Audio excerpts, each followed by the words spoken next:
There is nothing to worry about. You're gonna be just fine. You'd be surprised at the things you find when you go looking. God, it knows I'm here. Clear your minds. It knows what scares you. It has from the very beginning. Plunging headfirst into some kind of black void of sheer, utter madness. Be afraid. Be very afraid. It is entitled Naturan de Manto, roughly translated Book of the Dead. You're gonna die up there. I've got to return some videotapes. Well, hey, Hello! I'm Chris. And I'm Joe. and this is In the Veins. Today, we are going to talk about, Dog Soldiers. was it 2002? 2002. The British UK release date was, I believe, May 10th, 2002. Okay. It came out to the US like to video, so there's not really like a US release Yeah. date or any real good box, like not a big box office numbers. Budget was about $2 million, made a little bit north of 3.5 million worldwide Yeah. gross. So it didn't do terribly. No, I think Neil Marshall was disappointed about the release in the U.S. because he thought it went to Sci-Fi Network first. Ugh, yeah. It was released on Sci-Fi, and the distributors he felt like had just sort of taken the first deal they were offered. Yeah. But I mean, they would have cut a bunch of violence out of that. Not that there's a ton of super graphic violence in it, but there is stuff. yeah, there's stuff. But Neil Marshall of The Descent fame, of course. well, yeah, this was his first feature. Right. And He then both The wrote and Descent. directed, yeah. Yeah, and The Descent was the next thing he did. Which that's a future episode. That's a great. It's really good. And then he did what, Doomsday, post-apocalyptic like action movie. And he's been all over the place since then. question. Directed a lot of TV. No, he got into Westworld and Game of Thrones. Good for him. Yeah. Yeah. He did the one of the Hellboys that wasn't with Ron Perlman. Oh yeah, he directed the one that with the Stranger Things guy. Yeah. Which was okay. It had qualities. It sounds like that was a producers got in there, and David Harbour is the David Harbour. Yeah. Yes. I think that the production company kind of got their grubby little fingers on that, and I mean, it's not Guillermo del Toro, you know what I mean? Like it. yeah. I like some Neil Marshall. Neil Marshall did great with Dog Soldiers and The Descent, but he's not, my favorite horror director. He's done some really good stuff, but he's also done. I mean, The Lair was not good. It's a pretty recent one, and it was. It didn't have the budget to do what it wanted to. Oh, that's a shame. That's a shame. Yeah. Well, let's go through some of our cast here. Cast starring Sean Pertwee as Wells, Kevin McKidd as Cooper, Emma Cleesby as Megan, Liam Cunningham as Lieutenant Ryan, Tom Lockyer as Bruce, Darren Morlift as Spoon, Chris Robson as Joe, Leslie Simpson as Terry, and most important, Velric. Yeah. Sean Pertwee is, in my head, first off, I'm going to give everybody the benefit of the doubt and just assume that everybody has read all of Discworld. Of course. Terry Pratchett's a Discworld. Yes. But the ones set in Ankh-Morpork, Sam Vimes, the cop ones. Yes. In my head, it's Sean Pertwee is Sam Vimes. I accept this. That I don't always cast books when I'm reading them, but he's my Sam Vimes, and Alan Rickman is my Vetinari. Hey, it's a dream. I like Sean Pertwee very much. He does grizzled like nobody's business. Oh yeah. Kevin McKidd, if you need British grizzled. Yeah. Kevin McKidd, I'm a big fan of. Remember him from HBO's Rome? He was one of the stars of that series. Oh, he was great. Where he was tremendous in that. Well, and he was paired up with Ray Stevenson. The two of them as a team throughout that whole show were fucking great. They were tremendous. The way they played off each other was really great. But it's got and they were super badass. Like yes. Like they were just unstoppably, badass in that show. I just there's no slouches in this cast. No. I feel like everybody works really, really well for this sort of film that's about this kind of group of soldiers, and we get so much of the dynamic between the different guys and the Yeah. camaraderie and the kind of like they tease each other, but they got each other's backs. They're Well, always and I looking guess out for each other. a lot of that, like he spent 6 years writing this. Like he Wow. revised and revised. He wrote it and just kept working on it for 6 years before he had it how he wanted it. And well, and you know, maybe he had it how he wanted it before that, but it was 6 years before it got made. Right. So, but I guess his dad for sure, maybe his brothers, but there's a lot of military in his family, so he's been around a lot of that kind of Yeah. like cutting it up, giving each other shit kind of thing, you know, that soldiers Okay. do. And I think he really wanted to nail that. And I think he did. And you know, I've been in the Army for almost 20 years now, and it rings pretty true the way the guys get along in the squad. Yeah. Not only that, but like Wells and Cooper, especially, I think you see like them as leaders.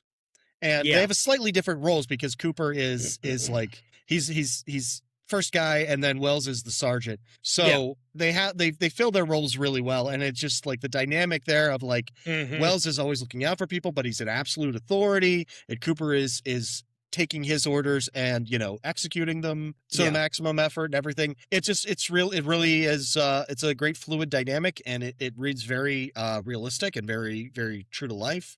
Very believable. You know?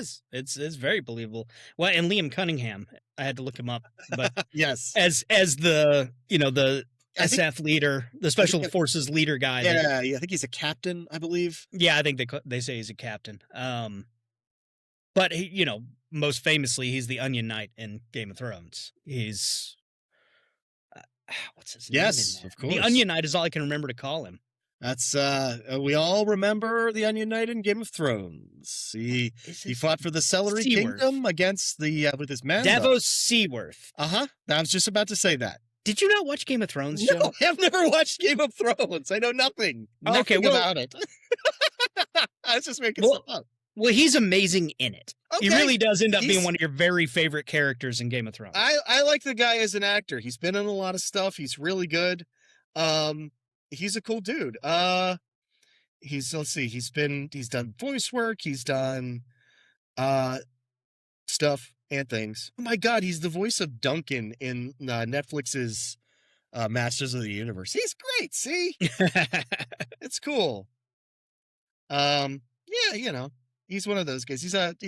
I mean, it's hard for British actors in America because it's like it's all character work. Oh, yeah. So like if you're gonna make like leading man status, it's gonna have to be a UK production, you know. Mhm. But he's tremendous. He's another one of these guys who has like this great sense of like gravitas to him and everything. And Oh, he's a despicable bastard of a bad guy, so you know. Well, I don't know why I assumed you would watch Game of Thrones, but I think we talked about this for like a couple probably. episodes ago. we probably have. I've been around a lot of explosions, Joe. You better not No, have but looked he at is- a single one of them. He's one of my goddammit. very favorite characters in the show. He goes Okay. through a lot, and I think he actually even survives all the way to the end. Yeah, So there you go. So he That's was cool. a lot of people's favorite character. That's awesome. I mean, he's Anyway. he's a working British actor. Yeah. He was in Game of Thrones. They all course. were. Of It's like, course. he's probably just a- somebody in Harry Potter as well, you know? Like It's just a matter of how many episodes you get, you know? it's true. It's true. But Dog Soldiers is an interesting movie. It's more of like an action horror type of thing. Well, you know, Definitely. he always said it was a soldier movie with werewolves and not the Right. other way around. Right. It definitely feels like that. Yeah. Like you get the sense as they kind of go through things and kind of the situation escalates as they go through. There's never a moment where they're like completely flummoxed and like things fall apart, plans fall apart, and they're still like, okay, we have a new plan. Like they're constantly moving on to the they're next always thing. moving on to the next. Yeah. Yeah, there's never a moment where they're just like caught with their pants down and just have no idea what to do next. Yeah, no, always something else to try. We're going to do this. We're going to do Yeah. this. Always another strategy. Down to the end where they're like knocking holes in walls to just keep moving. Like Oh yeah, it's awesome stuff. Yeah. Let's get into it. Let's get Yes. into this. So our beginning, we get a couple is camping. These people, don't worry about them. They're not coming back. No. They're camping to celebrate the guy getting a promotion, and it's a woman and a man.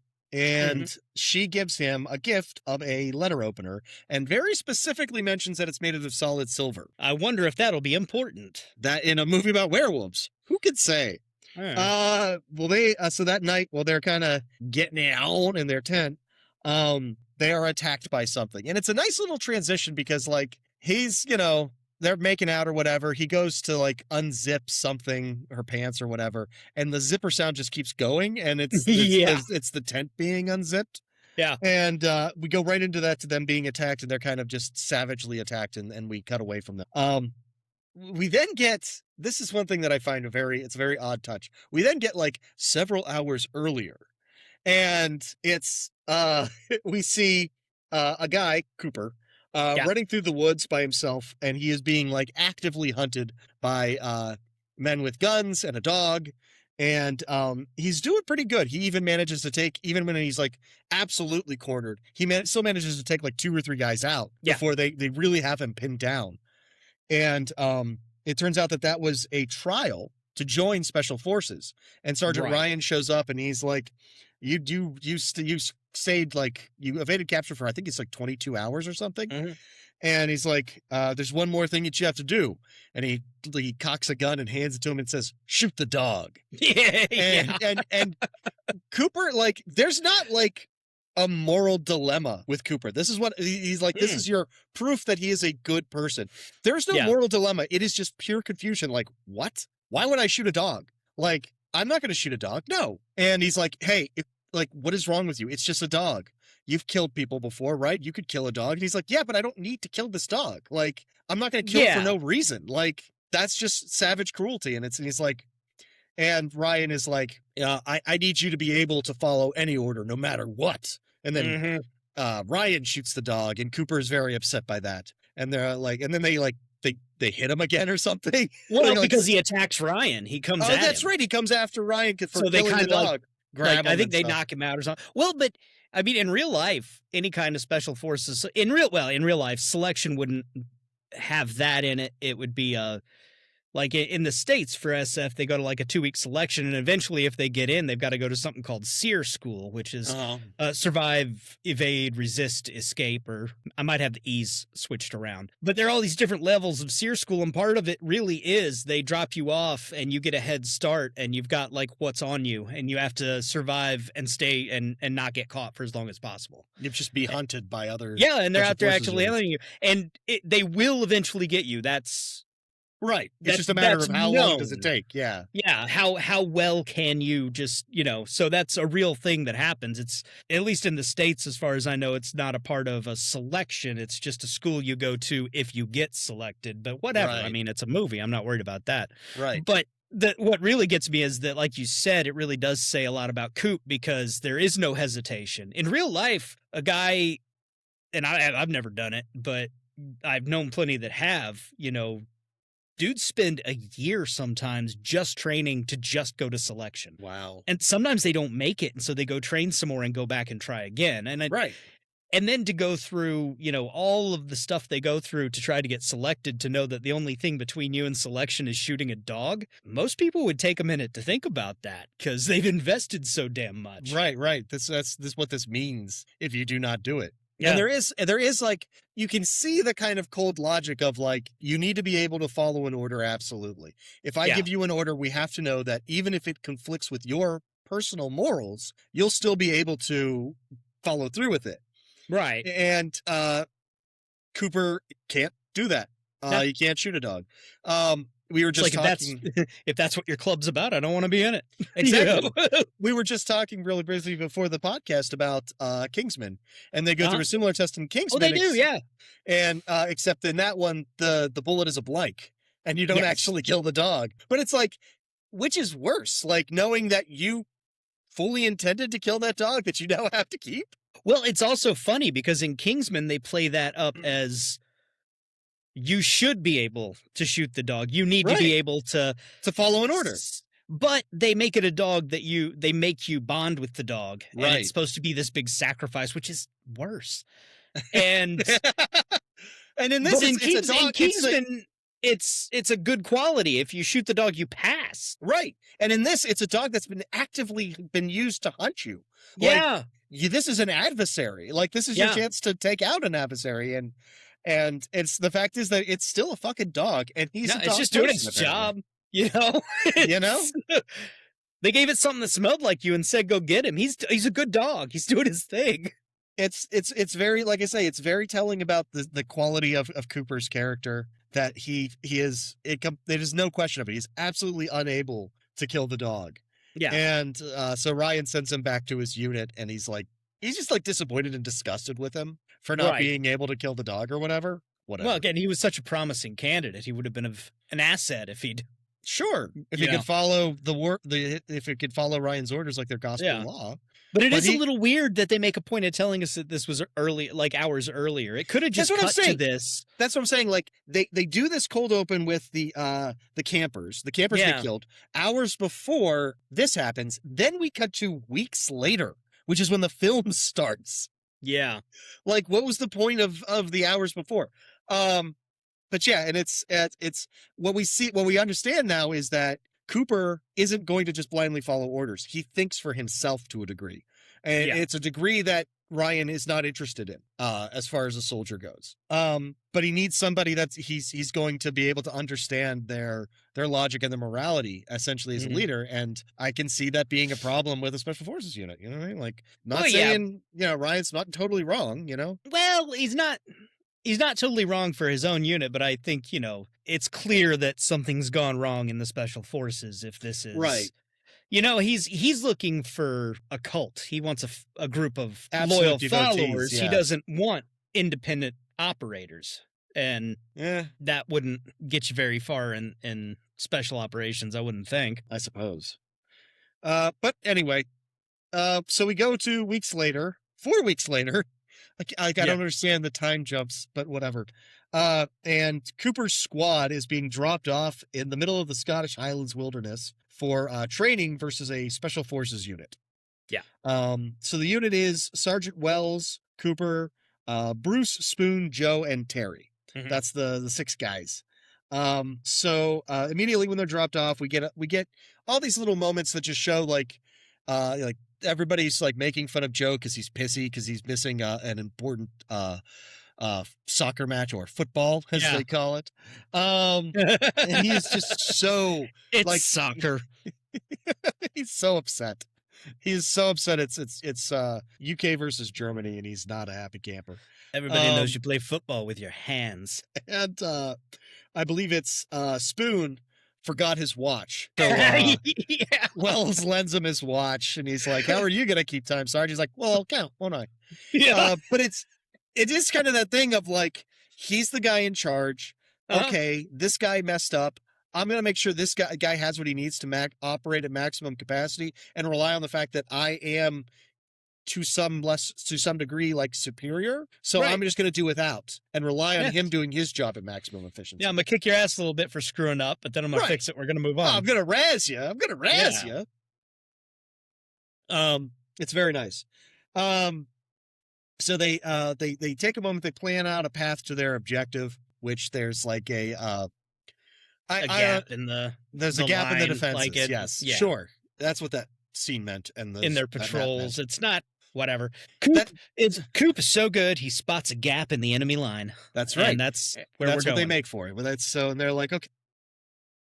Eventually, they stop to camp for the night, as one does, and they're sitting around the campfire and stuff, and having fun little moments and stuff. Again, a lot of these character moments that just show the characters, like interacting together and everything. And then, is it I want to say it was like a steer or a Yeah, deer? a cow. No, A it's a cow. cow. It's cattle. Yeah, a Yeah. cow. Well, because they're camped out at the base of this like cliff, almost as like Yes. a wall that they're back up against. Mhm. And from the cliff above them, apparently, a cow just drops right down in the middle of their campfire. Mhm. A cow that's been savagely like Mauled. mauled, torn apart, Yeah. and it freaks everybody the hell out. Terry, I think Terry especially is badly affected by it. They're all kind of rattled just because of like the sudden extremeness of it. I think Terry's one that gets like blood on his face Yeah, he gets splashed. and then shoots off his blanks in his gun. And then gets yelled at they- for being an idiot because Yeah. it's just blanks anyway. Hey, what the fuck are you think you're doing? Because they all have like dummy guns and stuff to, Yeah. for Yeah, that's what that training purposes. yellow thing on the end of the barrel is. It makes the blanks work. Right. So, they're like, okay, something happened, it fell, whatever. They set up rotating shifts to keep watch. The next day, they go up to the cliff top and they find signs of where the animal went down, and they follow blood trails to more viscera and stuff. And it's just like very obvious that something has been killing stuff out here, Yeah. and in a pretty vicious manner. And eventually they come to the Special Forces base. Mm-hmm. And that is a sign of total chaos. At first glance, the entire squad is just gone. There aren't like remains. Yeah. They're just not there. And all of their equipment is, and most of it has been trashed beyond recognition, beyond salvageability. The only person they do find is Lieutenant Ryan, who turns out was leading the team. Lieutenant Captain, whatever, Ryan, the bad guy. And he's Sir badly Davos injured. Seaworth, the Yes. Onion Knight. The Onion Knight. He's badly injured and can't articulate what happened or anything. Just they got hit hard. Whatever it is super dangerous. They can't stay there. They confirmed that the communications equipment is trashed because they're immediately Wells is immediately like, this training exercise is over. We're call for evac. Like we're done here. And the communications equipment is trashed. They can't do anything about it. I think it's at that point they also discover like a bug in their own equipment. Yeah, I think so. It may be at that point, yeah. Like there's a bug in their own radio and stuff. So Yeah. these It Special might Forces be- guy weren't playing fair. I feel like maybe that happens. I remember the scene where it happened, but I can't really place. I think it's if it was somewhere in here there. or when they get to the farmhouse and they're like trying to figure shit out. But Yeah. uh, It happened though. That's yeah, important. yeah. So Well, and they get rid of yes, the guns with the blanks, and this is a just real grab all the situation. real guns that they can find. Yes, they ditch and grab and they grab Captain Ryan and start to move. And it's clear that something is coming after them, something is pursuing them. This is like the timing here is a little weird, or the timeline of this day is a little weird because they must Okay. have been, marching for a long time before they found. Because it's almost like nightfall. Yeah, it starts to be nightfall because that's the only. We find out later that daybreak is the only thing that's going to save them. Well, I think in the when they woke up, they went in and checked out the cliff, and then they followed the blood trail to more stuff, and then they were like, okay, well, back on target, and they headed for that gap, and that's when they hit the Special Forces unit. So they were traveling for some time. But yeah, it just in movie time, I feel it didn't really feel like it'd been the whole day. There's not a lot of we You need know- one of those like montage-y transition Yeah. scenes of them just like walking through the forest and stuff. Yeah, And we yeah. didn't get that. We just smash cut right to the next thing. pretty much. But anyway, But now they're It is what it is. Now they're being pursued. And they leave Bruce to watch their rear as they move yeah. and everything. And Bruce starts hearing something moving around. Eventually he shoots at stuff, he gets spooked, he runs, and he impales himself on a broken tree branch. The And I first, mean, the first death in the squad isn't even a werewolf kill. it isn't, and it is like when they like there's the kind of thing where like there's close up on his face, and then he runs and stops suddenly, and then we widen out and we see this tree branch that he's stuck on, and it is like 6 to 8 inches sticking out of his back. Yeah, it's not even sharp. Like he must have been. He must have been moving. 'Cause- Anybody else would have just bounced. and yeah, it would have hurt fallen. like hell. Broke some ribs. But he's built like the vampires in Dusk Till Dawn. He's kind of spongy. He's partially know? liquid. He's partially liquid and a little bit. He's all cartilage and goo, and it just punched right through him. Right through him. And He he's had to just lie like, to the recruiter to get into the military because if they He's- knew he was all cartilage and goo, they never would have let him in. then the werewolves show up and they finish him off, I guess. Probably are like, oh, geez, this guy's all mushy one. It's a mushy Yeah. one, you guys. Like a Cheerio that's been in the bowl too long. It looks fine, and then you touch it, it's like, bleh. Yeah. That's Um, why he's all ripped apart later. When, yeah. So Wells comes back to find Bruce because Bruce is taking his sweet ass time showing up, and he finds essentially what's left of him and a werewolf eating him. And he freaks out. He takes some shots. The werewolf Mhm. slashes open his stomach, and like his intestines are hanging out. Yeah, it's pretty disembowels him. gnarly. Yeah, Yeah. it's pretty gnarly. Cooper comes up and scares off the werewolf that's menacing Wells, and Wells is just like, "Leave me. I'm done for. You know, Yeah. you go. I'll cover you." And then Cooper's like, "Hell no, soldier. Get on your fucking feet." He's like, "My guts are hanging out, Coop." And he's like, "Then So we'll put them back in." inside." They So won't fit. Like, he of course stuffs they will. his They came guts after back you. in his. He Yeah. stuffs his guts back into him. Yeah, bundles him up and gets Wells moving. Yeah. And they are running through the woods, being pursued by a werewolf pack that is kind of just toying with them at this point.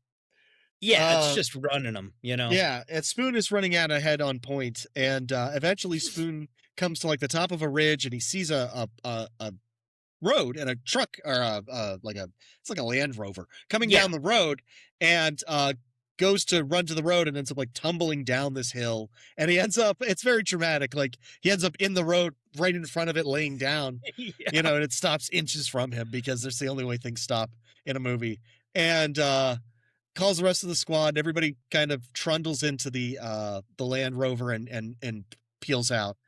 And it turns out Megan is the driver of the Land Rover. Thank you Right. very much. She's a zoologist there. She has a house in the next valley, or so she says. So she says. And they're like, "Hey, our sergeant is badly injured. We need somewhere to just stop and do some first aid so we can get him in a state to move.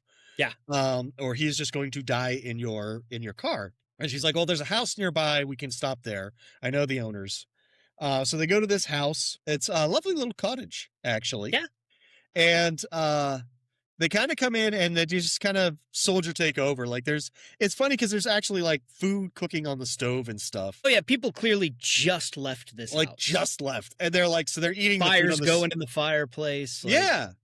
They're going and eating the food on the stove, and she's like, "Hey, this is someone's house." And he's like, "Oh no, this is not that situation. mhm. Like, we are being opportunistic. If we can eat, we're going to eat. Yeah. We're going to do everything that we need to." we'll say sorry if they show up. Right. But And their plan is really just to stop there, bandage up Wells, jump back in the car, drive further on. yeah. So they stop and they're slapping bandages on Wells and stuff, and they have a moment to talk to Megan, and whatever. They go to, they're like, "Okay, we got disinfectant and whatever, and now we're ready to move." And they pick Wells up and they go to run outside, and the Range Rover is just torn to pieces, like it is ripped apart. Yeah. So they huddle back inside the house. Well, no, they go out. When they go out, it's Coop and Spoon go out. Right. And they get out there and they realize they're surrounded. Like the werewolves are all out there in the trees and shit. And so they shoot up the car and explode the gas tank and run back inside. That's and right. That's right. And piss Megan off because they just blew up her car. But it was Yeah. already It's already fucked. effed. Yeah. So they're so then they start looking through the place. They're like, "We need any kind of weapons we can find." They end up finding I believe that somebody finds an old style like flash film camera. Yeah. Joe, I believe, finds a like a Nordic like Viking sword in a chest. Yeah. Yeah. That becomes important later. They find just, whatever little things they can to augment them, but really there's not a hell of a lot. Right. And Cooper tells Megan, like, get some bandages and some super glue. Mhm. We're gonna have to deal with this shit ourselves. Yeah. And so they take the werewolves come at them like, is this when they super? Yeah. They take Wells upstairs, and Cooper explains that super glue was not developed to fix China. Like No. it was developed in Vietnam as a super fast way It's- to stitch soldiers. It's just, I mean, Dermabond is just super glue. Right. That's why it sticks to your fingers so goddamn well. Yeah. And so that is what they are going to do. They're going to have to super glue his stomach closed. So he has a couple of drinks and they start pinching his wounds together. And Mhm. eventually he's like, And she is cool with it. Like she's like, you hold, I'll glue. yeah. And eventually the Wells is like, starts, cause he gets kind of rowdy cause he's been drinking. Yeah. And eventually he starts, Apparently, Sean Pertwee really got drunk for that scene. It He asked Neil shows. Marshall if he could have a few just to kind of get in the Get mode, loose. and Neil Marshall was like, "Yeah, go ahead," but it turned out have a few meant get schmammered. Yeah, Acting. he's like, is it your birthday, Coop? Is it my birthday? You know, it's like this is the furthest thing from your birthday. And then he starts like pushing at Coop as they're trying to patch him up. He's like, fucking hit me, man. And he's like, no, I'm not gonna hit you. He's like, no, knock me out. Like, I don't want to experience this. Hit Yeah, me. Coop only objected like once. Like, Well, he hits him. And, yeah, no, I'm not gonna do Wells that. is like, come on, you can hit me harder than that. yeah, knocks him the fuck out with the second one though. Yes. So they glue him back together and everything. They're just like, the werewolves are really just attacking the house in waves, looking for weak points strategically. Yeah. And we get a lot of action of like the soldiers like covering different windows and barricading stuff. And Yep. eventually, Spoon's getting off on this because it's like Zulu, where yeah, where a small group of British soldiers stood their ground against hordes of the enemy. yeah. At one point, Cooper says like, yeah, morale is high, but that's only going to last as long as the ammo does. Yeah. Eventually, though, Terry does get taken out. The werewolves like reach through a window and grab poor wee Terry. Yeah, at the end of one of the big engagements, like they've all been shooting and fighting and everything, and they Yeah. snatch Terry out the window. Oh, there's a dog at the house too. Sam the dog is at the house. Yeah, That's important. yeah, he was locked in a closet. Yeah. So their plan, informed by Megan, is to wait until sunrise. Mm-hmm. Because in theory, it's the moon that's keeping these things wolves. So at sunrise, they should turn back into people, and then we could shoot them in the head or leave or whatever we need to do. But they only have so much ammunition, and Right. these things just don't die. They just don't go down. Eventually they're like, well, Megan says like, well, they do keep like another car in the barn. Mm-hmm. If somebody can hotwire a car, then maybe we could use that to get out. And Joe volunteers to hotwire the car, which means that they're like, we're gonna need a distraction, a loud one. And that is everybody looks at Spoon, and Spoon's like, I wasn't paying attention. What'd you say? So they go up to the bedroom where Wells is on the bed, and they send Spoon out one window on one side and Joe out one window on the other side. And Spoon just makes a bunch of noise and everything. We get some really cool POV shots from the werewolf's point of view. Yeah, And what's neat about those, they're black and white, but they are lit daytime. yeah.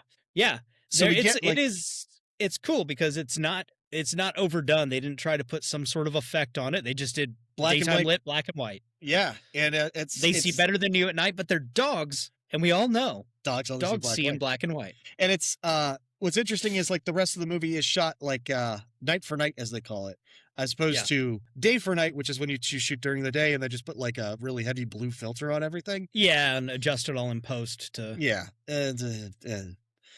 So this is shot night for night, where the blacks are inky and difficult to see. Yes. And it's so the contrast then between that and the werewolf's point of view is extreme.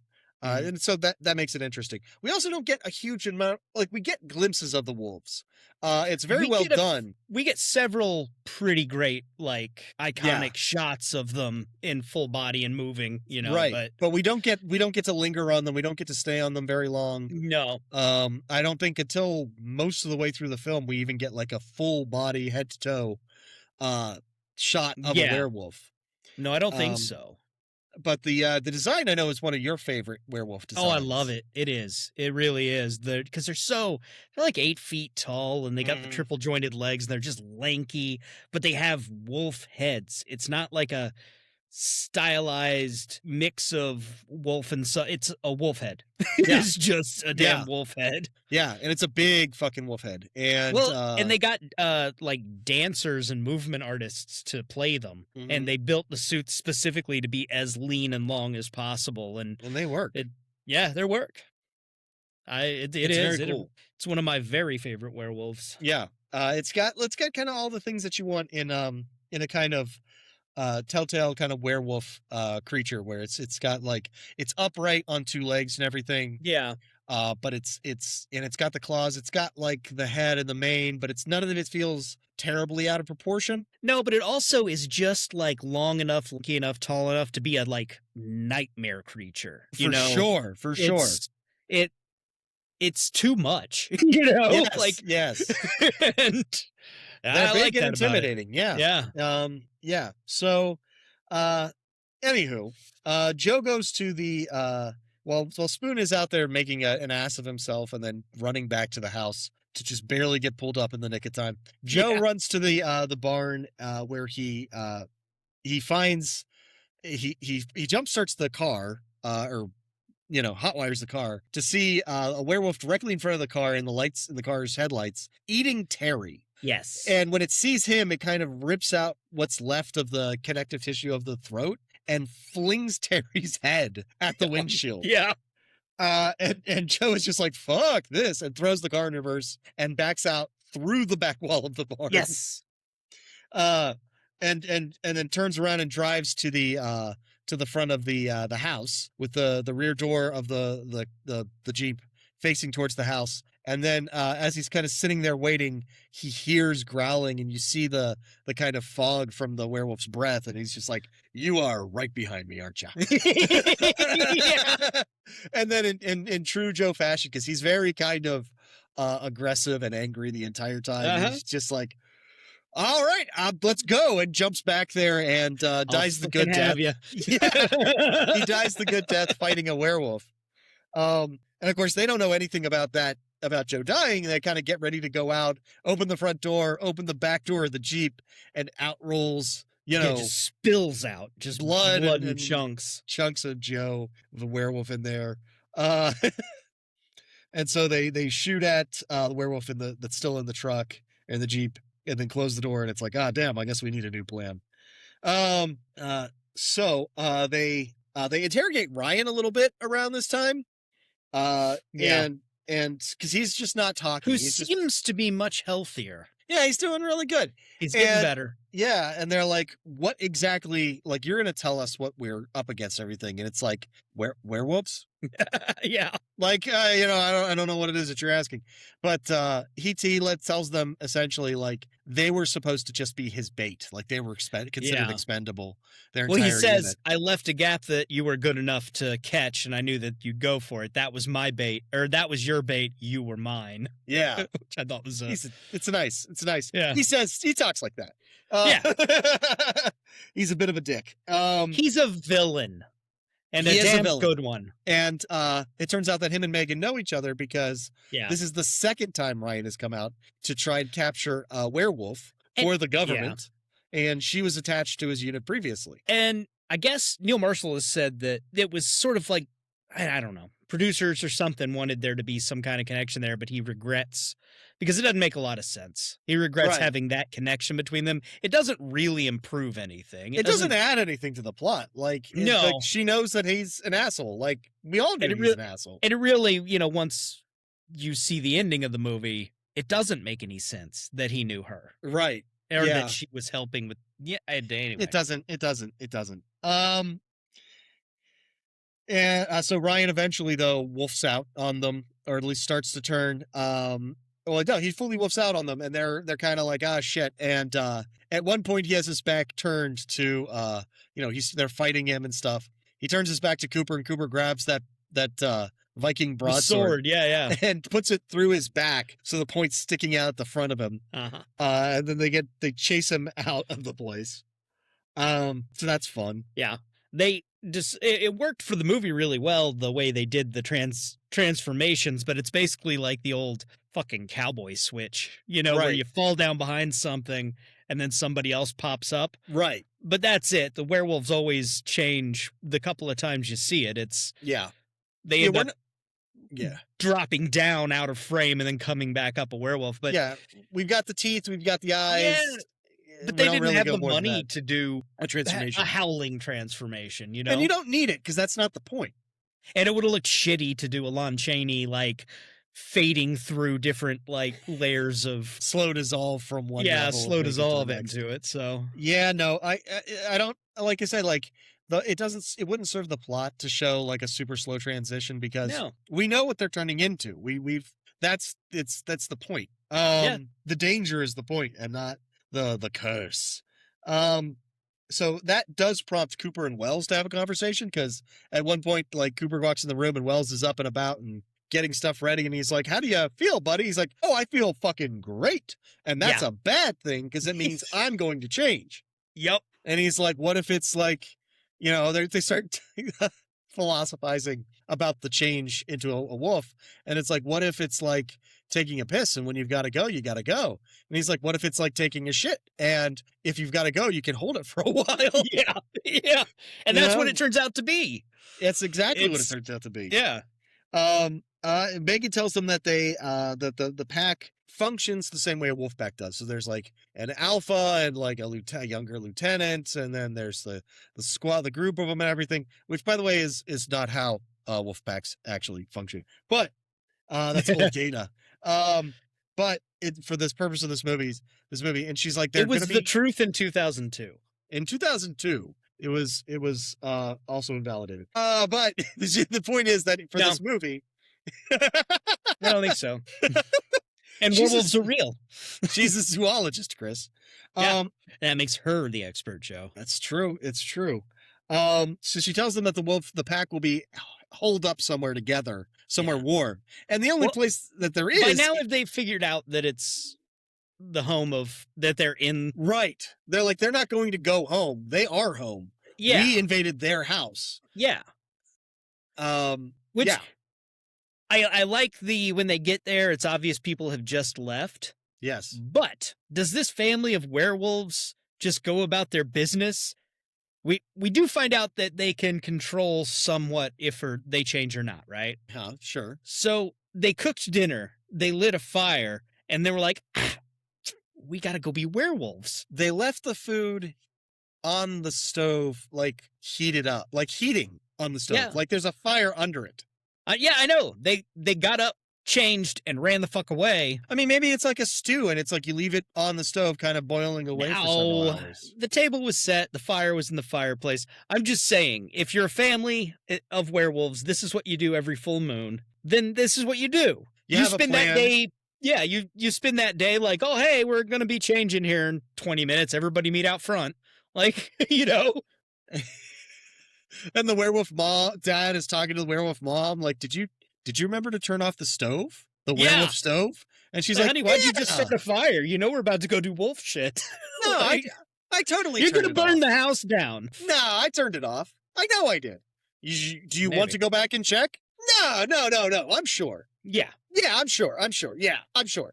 I mean, no, I'm sure. It's fine. I'm just saying, Wolf Day is a big day for a werewolf in the month. Right? You plan for it. Like, you see it coming. It doesn't surprise you at dinner. That's all I'm saying. But, there's also Megan. This is true. So anyway, but we'll come to that. So, they do have a conversation where they're like, oh, the Jeep that Joe pulled up, like, it's kind of fucked. Like, it'll still run, but it's kind of like, it's not going to go far. It's also full of the splashy Joe bits. So, so they make this plan to, they throw a tank of the giant tanks of propane in the back of the damaged, Jeep, that Joe had stolen, absconded with for them. And they talk about how like the Jeep is kind of, it won't go far, but it will run a little bit. Right. Wells prepares a Molotov cocktail, and they cut the fuel lines to the car so it starts trailing petrol, as they would say. And then Coop starts the car and starts driving it into the barn, and he dodges out of the way at the last minute and starts running back at the same time that I believe it's Spoon is trying to light. Yeah, he's trying to do it with a match or something. And with the match, and none of the matches are working. Nah. And finally, Wells comes charging out. Slow motion smashes his blazing Molotov cocktail upon the ground. It's actually slightly awkward because it turns out that you shouldn't show that in slow motion. Yeah, it does.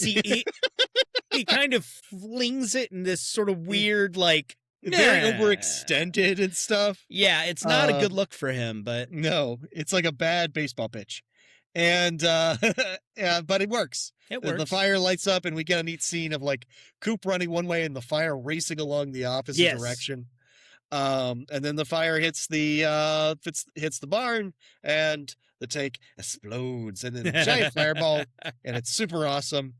They make it behind the door just in time to slam the door behind them, and the explosion rocks the whole building. And then Megan is there, and she's like, "I'm sorry, that was all a distraction." Yeah. Time's Time's up. While you were doing that, I was letting them in. And Cooper's like, the reason you're not in the photo of the family that lives here is because you were taking the picture. And, she's one of the there's no house in the next valley. This is her home. That is her dog. She had hoped And- they'd get her out of there, but Nope. They then make every possible kind of bad joke they can about like a bitch and women are bitches. Her, and like, this if she, time of the month and all this jazz. if she had just said,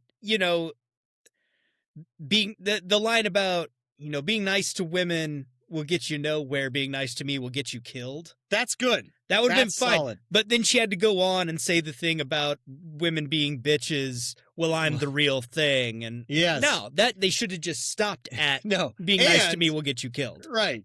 It's that time of the month. But irregardless, she's a werewolf. She's working with the other werewolves. She's let the werewolves in. They are now so screwed. Maybe she's just spent like the whole evening trying not to say those awful things. Like they've just been building up inside her. Like when I go to the checkout counter, and it won't scan immediately, Yes. I make a valiant effort and I succeed to not say, I guess it's free then. Because I know, because because you son of a bitch. while I know how stupid and awful it is to say that out loud, it is still the first thing that pops into my head when that happens. So I'm just imagining that all these dumb things she just said have just been like bouncing against the front of her skull like that does for me at the checkout counter. It's just like she keeps thinking of more and more. And she's like, oh, I can't say that. That's so can't. stupid. And then And then it's like, they they're going to just spill die. out. Yeah. They're going to die. I might as well get what I can in while I Yeah. can. Oh, I worked retail. Oh, I mean, so have I I. It's guess why, it's it's why I free then. refuse to say that shit. But- exactly. But it is still, I hate it about myself. I hate this in me. That it is the first thing that I think of in that situation. I don't say it. I don't say it. You don't say it, but you want to. It's there every time, though. Well, I mean, so Cooper and Wells end up getting funneled upstairs while Spoon, who's the only other one that's left at this point, runs to the kitchen.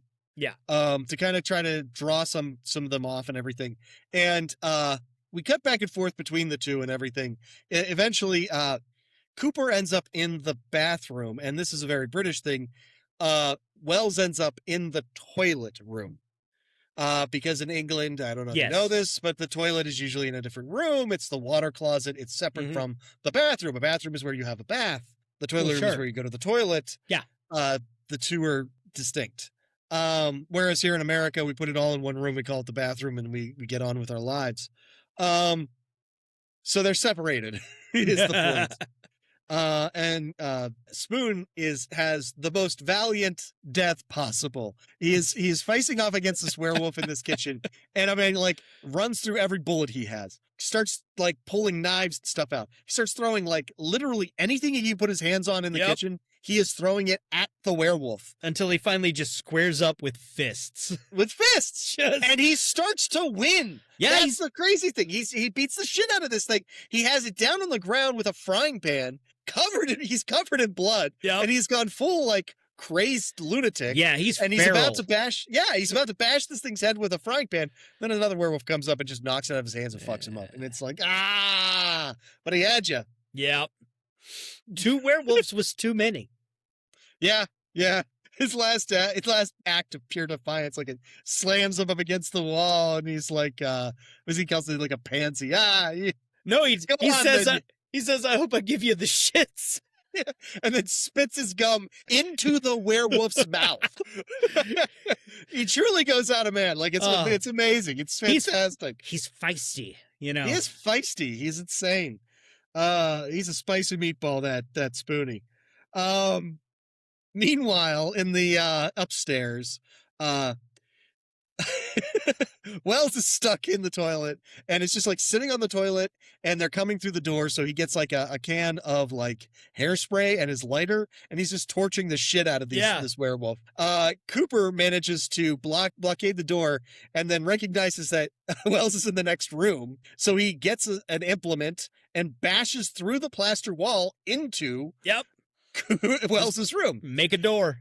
Makes the door. And then once he does that, he goes under his legs to go and do it again to escape from that room into a bedroom. And he crawls under his legs. He's like, give me your knife. He just hands it. There's no, like, they don't have to talk about it. Just, nope, we're doing this. Give me a tool. We're doing things. And that's the great, beautiful thing about watching this is every time that there's an action sequence or whatever, we see them working like this. Yeah, like they work like soldiers. They work like soldiers. they've done shit together They're a in team. extreme circumstances. And they support each other, and it's awesome. And like, so he digs through into the bedroom. They both pull into there. I mean, they seemed like they were so screwed. And he finds a way out of there, and they blockade the hole that they made. And then they're like kind of stuck in this room, and they're like, okay, now what? And these things are kind of come through the door. And Wells is the one who says like, Cooper, get in the cabinet. Yeah, they get in the closet. Yeah. So they get in the cabinet together and look down and see the sad remains of previous victims, like some bones, just dusty full bones. of bones. Fucking dinner time snack. Yeah, it's just at the bottom of the closet, and they're like, "Oh God, this is not a good." And then the cabinet starts rocking and stuff because the werewolves have gotten to that, and that's when Wells is just like grabs the gun with what rounds are left. And he's like, open your mouth and cover your ears and shoots mind the your floor toes. out. Yep. Shoots the floor out right. And they just go straight down into the kitchen. Yeah. So they escape through 3 rooms, like just digging holes through walls. It's amazing. It's incredibly industrious of them. So they end up in the kitchen and they're like, and Cooper's like, where's Spoon? And Wells just digs his watch out of a pile of gunk. Yeah. And he's like, there's no more Spoon. No, he says, there is no Spoon. It's a Matrix joke. It's a Matrix reference. I get it now. This was like 3 years after the Matrix came out. God. So they start like, okay, now they have to barricade this room. They're trying to throw shit against the doorways, whatever. And that's when they find a trap door in the floor. So Wells takes it upon himself. Sorry, go ahead. I'm glad that because it was like under a rug or something. Like they just discovered at this point because, they cleared the house when they first got there, but didn't see that there was a basement. Yeah. Right. And it's not like a full basement. It's more of like a crawl space dirt cellar type of thing. Yeah. So it's not like like in any way. They pull up they open up the trap door and Wells tells Cooper, get down there. Take Sam, the dog, and get down down there. I'm going to cover you. Yeah. And at this point, he starts having like pains, question mark. He's starting to change. He's starting to wolf out, and he can't trust himself because God goodness knows what that does to you. And so Cooper eventually Wells tells him, like for Annie, his wife, I believe, girlfriend, wife, Wells's woman. And, like, please just like let people know what happened here. Mm-hmm. So Cooper gets down into the basement eventually with Sam the dog, it should be noted. And Wells slams the door back shut and covers it over with the rug. And then, he kind of drags himself around the room having these horrible, like twisting pains. Yeah. As he's changing. He grabs a butcher's knife and cuts the gas line to the stove. After he has put out the fire in the oven, he douses all the pilot lights and everything. And so the place starts filling with gas, and then the werewolves break through, and he's just sort of like on the floor in front of the oven, leaned up against it, and he pulls out his lighter to just spark it and everything, and the werewolves just come up in front of him and just knock his hand away. And so he his last move is he just like jams on the igniter on the stove behind him, and like it's a truly huge fireball. Like the house is annihilated. Yeah. It is. There's like 2 walls left standing. It is insane how much gas got into this place. But I guess the gas would go back to the propane tank, and the old tank would blow. Sure. Whatever. It's a movie. It's cool. Meanwhile, down in the basement, or whatever, Cooper, I think at this point, we have a small passage of time. Right. Yeah. I mean, Uh, it didn't blow the basement up, but I think it kind of knocked him out, or it kind of the it blew. concussion maybe got him. Yeah, he kind of rests for a while, whatever, and then he realizes he's starting to see daylight through the cracks in the floor. And he's like, "Okay, Sam, let's get out of here." And that's when one more werewolf shows up. Yes. And goddamn, if it doesn't have a sword sticking through its middle, it is Sure does. Ryan himself. And so they have an epic knockdown, drag out brawl. With him just sort of throwing Cooper around, and Cooper just insulting him the entire time because he really has just nothing left. Eventually, Sam the dog jumps on Werewolf Ryan's back. Yeah. And is because that's not attacking one of him. his werewolves. Right. He's attacking him and stuff, which gives Cooper the moment he kind of falls back on a pile of because when he comes down there, he realizes that the strung up are the bodies of the special forces unit that they killed. Yeah. Like they're just keeping the meat for later, essentially. And so this is kind of their stashes of previous victims. He ends up falling down on a pile of, random camping gear. And he finds the all silver letter opener from the cold open. Yes. And he's like, silver dagger shaped thing. Perfect. And he runs up stick it in that werewolf. That's right. He runs up to Ryan from behind and pulls the sword out of him so that Ryan turns around and then shoves the letter opener into his heart and knocks him back. And then he kind of falls down on his own, on his butt. And Ryan charges at him kind of at ground level. And we get a cute little moment where the sound drops out and Cooper says do you think it's over? It is now, and shoots Ryan in the head. Yeah. With a great gout of blood, and he's finally won and victory for all. So the final thing is we see Cooper coming up from the basement with Sam the dog and kind of surveying the scene of this post-carnage scene. He goes out through the doorway. The doorway's one of the only pieces of the building that's still standing. It's insane. You go through a door if there's a door. And he's just sort of out in the middle of nowhere with this wrecked building and this dog. One of the things that I forgot to mention up to this point was one of the minor ways they've been inconveniencing these werewolves is using that camera with a flash, because the werewolves have such sensitive night vision. Every time they flash at the werewolves, it kind of blinds them momentarily. Yeah. Well, and it was what is her name? Megan. Megan's the one that uses the camera as a weapon, and ultimately because she doesn't want to hurt him. She's right. Well, in any event, just before he shoves Cooper down into the basement, Wells throws the camera into his hands and says, let people know what happened here. Because essentially it's just a bunch of pictures of werewolves. Yeah. That's on this camera. So we smash to the credits, and then in between the credits we get these shots from the camera. Yeah.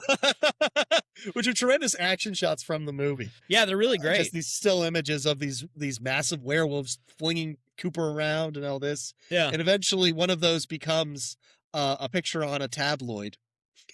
Yeah. Along with a picture of him saying that werewolves Cooper. ate my platoon. Yeah. Yeah.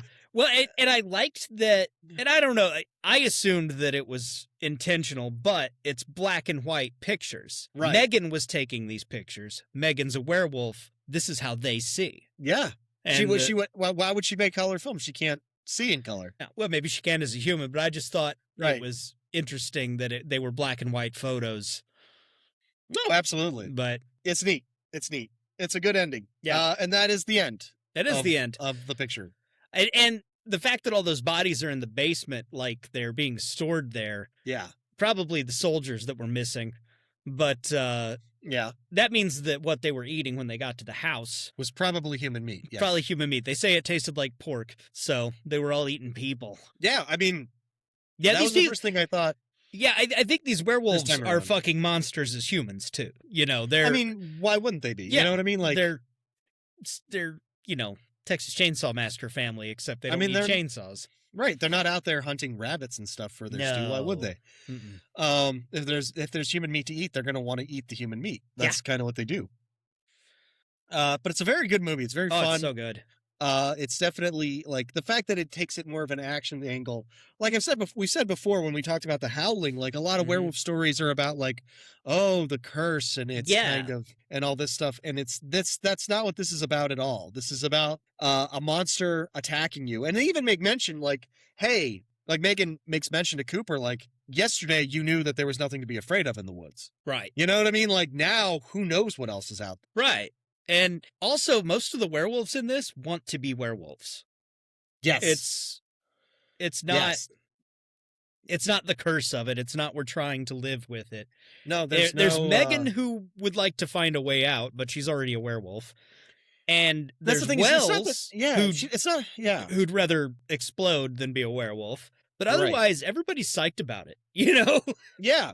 I mean, even Megan, it's like it's not that she doesn't want to be a werewolf. She just doesn't want to be with that role with that pack anymore. Yeah. But she can't help but be a werewolf. Also, these werewolves are even if they just scratch you. It's if they Yes. it's not as just long a as it's a bite. non-fatal wound. In fact, you You see would- Megan when she drops her long sleeve shirt. She has 3 Oh, She I has didn't a notice that. scar on her right arm of claw marks. That'll do it. Yeah, but I mean, Wells just got his guts ripped open by one of them, and that was Yeah, enough. it's Werewolf of London Yeah. rules on as far as that goes. As long as it's a non-fatal wound, you become a werewolf and will recover and get all the werewolf benefits. Yes, Because yes. and then eat But- people. And then you'll eat people. Apparently, it will make you evil. Like, I don't think you have a choice once you're a werewolf of what kind of werewolf you're going to be. Yeah, well, I mean, again, Megan eventually flipped back to the werewolf side, but only after her efforts had failed to break loose. What? But you're right, it was just that she didn't want to be with them. She didn't want to go be a good person. She wanted to go be a werewolf somewhere else. Right. She was hoping the soldiers would come in and wipe those assholes out and she could kind of skate away, but But it's like they talk about it a little bit, but like essentially the mode of the film is once you turn into a wolf, you lose control of yourself. yeah. And that's what Wells is afraid of happening. Mm-hmm. And it's like, I don't know, these things seem pretty intelligent. I don't think they're entirely bestial when they're in werewolf form. Not entirely, but I don't think they're still fully, I don't think they have Cognizant. the full capacity of a human. Yeah, that's true. That's reasoning. possible. Yeah. But so it's interesting. It's good. It's good stuff. It's so good. Well, It's different for a werewolf movie. Which it is really important. is. It definitely was when it came out. Yeah. Oh yeah. I remember being blown away by this. I don't think I saw it on Sci-Fi. I think I found it in a video store and bought it and or rented it. Anyway, I discovered it on DVD it would have been DVD, and just loved it. Loved it Yeah. so much. Well, it's a good movie. Everybody I knew watch it, Including me. including you. Yeah. It's one of those ones like I remember seeing the cover in the movie store and just didn't happen to pick that one. You know what I mean? Yeah. Because there's so many good ones. Well, and they really But are yeah. my favorite. And there's some really good shots. They do a good job of giving you enough of seeing the full werewolf that you're not. You know what it is. And you're satisfied with having seen the monster. Like when it's standing over Wells' bed, that's probably the cleanest Yes. visual of the full-sized wolf. Yeah. But and then also- at the very end when they're menacing Wells. Yeah, Like, when 3 they're of them all are in the closing in. And when Yeah. it's fighting Spoon, you do get, at the end, you get more full-body shots or half-body or whatever. But Yeah. one of the great shots that I noticed this time through that had never really jumped out before is at the end when they're upstairs and one of the wolves comes up and is coming down the hall towards the bedroom. Oh, like, yes. There's just the way it's like, because they got dancers. They got people that, like, their whole Movement people. thing yeah. is movement, to wear these suits with these elongated arms and these stilt legs, and the way the thing's coming down the hall is just really fucking cool looking. They nailed that. They really did a great job. It was a low budget movie. What was it? Did you look up the budget? I feel like it was maybe $2 million. Yeah, $2 million. $2 million. They did Yeah. a lot with $2 million. They Like, did. They That did. house wasn't real. They built like the front and the sidewall. Wow. Yeah, they built life-size just front and sidewall so that they could shoot the outside, and I think the interiors were mostly sets, but they did a lot. Wow. They did explosions. They did, Yeah. really At least great 3 wolf werewolves, suits. you know? Yeah. Like, Yeah, no, it's solid stuff. And it's a lot of fun. It's nice to get these kind of subgenres of like action and stuff because it gives you a different vibe from regular, horror for scares or whatever. And it's not super dark. You know what I mean? Like it's not grim dark and everything where, like cuz the soldiers have fun and they Oh yeah. They mess with each other, they laugh at each other. Mhm. There's that kind of thing of like, well, Heavy we on tried the this and- gallows humor. Yes, exactly. We tried this didn't work. Let's move forward with the next plan. Yeah, So they're it's not- always working the problem. It's good stuff. It is great stuff. Anyway, But yeah, the action element, it made me think of Zack Snyder's Dawn of the Dead, which I'm a Yeah. fan of. I really do like that movie. Oh, yeah. I think some people just don't like it because it's Zack Snyder, but it was written by James Gunn. It's got a great cast and it's fun. And the zombies are fucking terrifying because they're fast. Like, I remember how revolutionary that was when they did it, and I was Yeah. just like, I don't see a problem. You know what I mean? No. Like, it's fine. but Well, it made it more of an action movie. Yes. The scenes are more intense. There has to be more dramatic movement on the on your part to escape. I mean, when it's more adrenaline, there's more adrenaline. yeah. Yeah, no, absolutely. And definitely films that came later, some of the stuff that we've covered, like Abigail and whatnot, owes a lot to Oh, yeah. movies like Dog Soldiers kind of breaking that ice. But let's talk sequelitis, Yes. because So- I think so there is a sequel to this. No, there's not. There was a Okay. plan. There was a if he could have done a sequel, he has said that it probably won't ever happen at this point. But if he could have Right. done a sequel, Coop would have ended up in a mental hospital, and because nobody believed him, and then he would have realized that there was at least a werewolf in the hospital who was starting to turn people or something. Wow. But that's where it would have gone, according to Neil Marshall. Neil Marshall? Yeah. I swear I got holes in my fucking brain, dude. But, werewolves in a mental institution, the Howling. That is, yeah. No, Yeah. I mean, yes. They were at a camp. They were It in a was a retreat. It was a mental retreat. No, retreat. it was a retreat. Yeah. No, we're talking padded cells and locked doors. I get it, but still. I get you. Yeah. There's a line there. I don't care. But sequelitis. Sequelitis, what do you got? Okay, so this is a little sketchy, so give me. We follow a new group of soldiers, being led by a untrustworthy special ops type guy, to track down a particularly difficult target. Right? Mm-hmm. Details are scarce, but it's stressed to them that the target is unpredictable and very experienced, and they will have to proceed with extreme caution. And the idea is to capture the target alive, if at all possible. So they're tracking it, and they find they're tracking it like through the wilderness or whatever, and they find the near totally obliterated remains of bodies that forms a trail leading to whatever this target is. As they follow through on the first 2 nights of the full moon, it should be noted. Mhm. And then on the 3rd night, eventually, they're coming closer when they see an ambush get sprung in front of them, taking down a shadowy werebeast.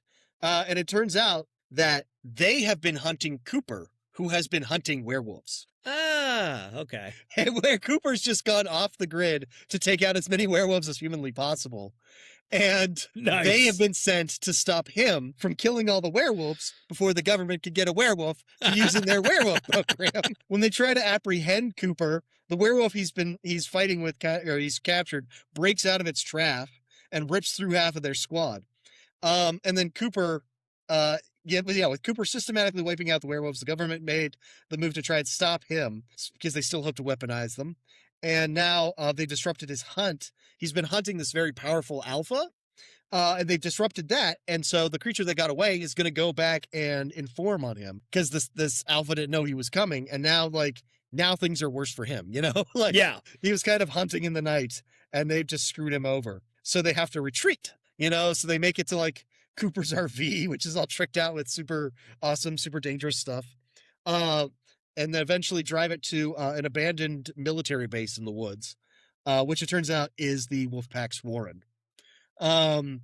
And so there they have to make their last stand, taking out as many wolves as they can, but they end up trading lives. But that's the nice thing, is that Cooper knows how to kill them now. Oh, yeah. So they kind of but it's kind of like they weren't ready for anything like this. So that's like their squad is getting massacred. The werewolves are getting massacred. It comes down to just Cooper versus the Alpha. And they fight pretty evenly, but then the sun starts to come up, and then the Alpha changes back to human, and it turns out that it's Wells. Yeah. Dun dun dun. And so Cooper has to finally like kill Wells. You know, the couple of soldiers that are left from the unit join Cooper in his quest to continue the hunt and wipe out werewolves.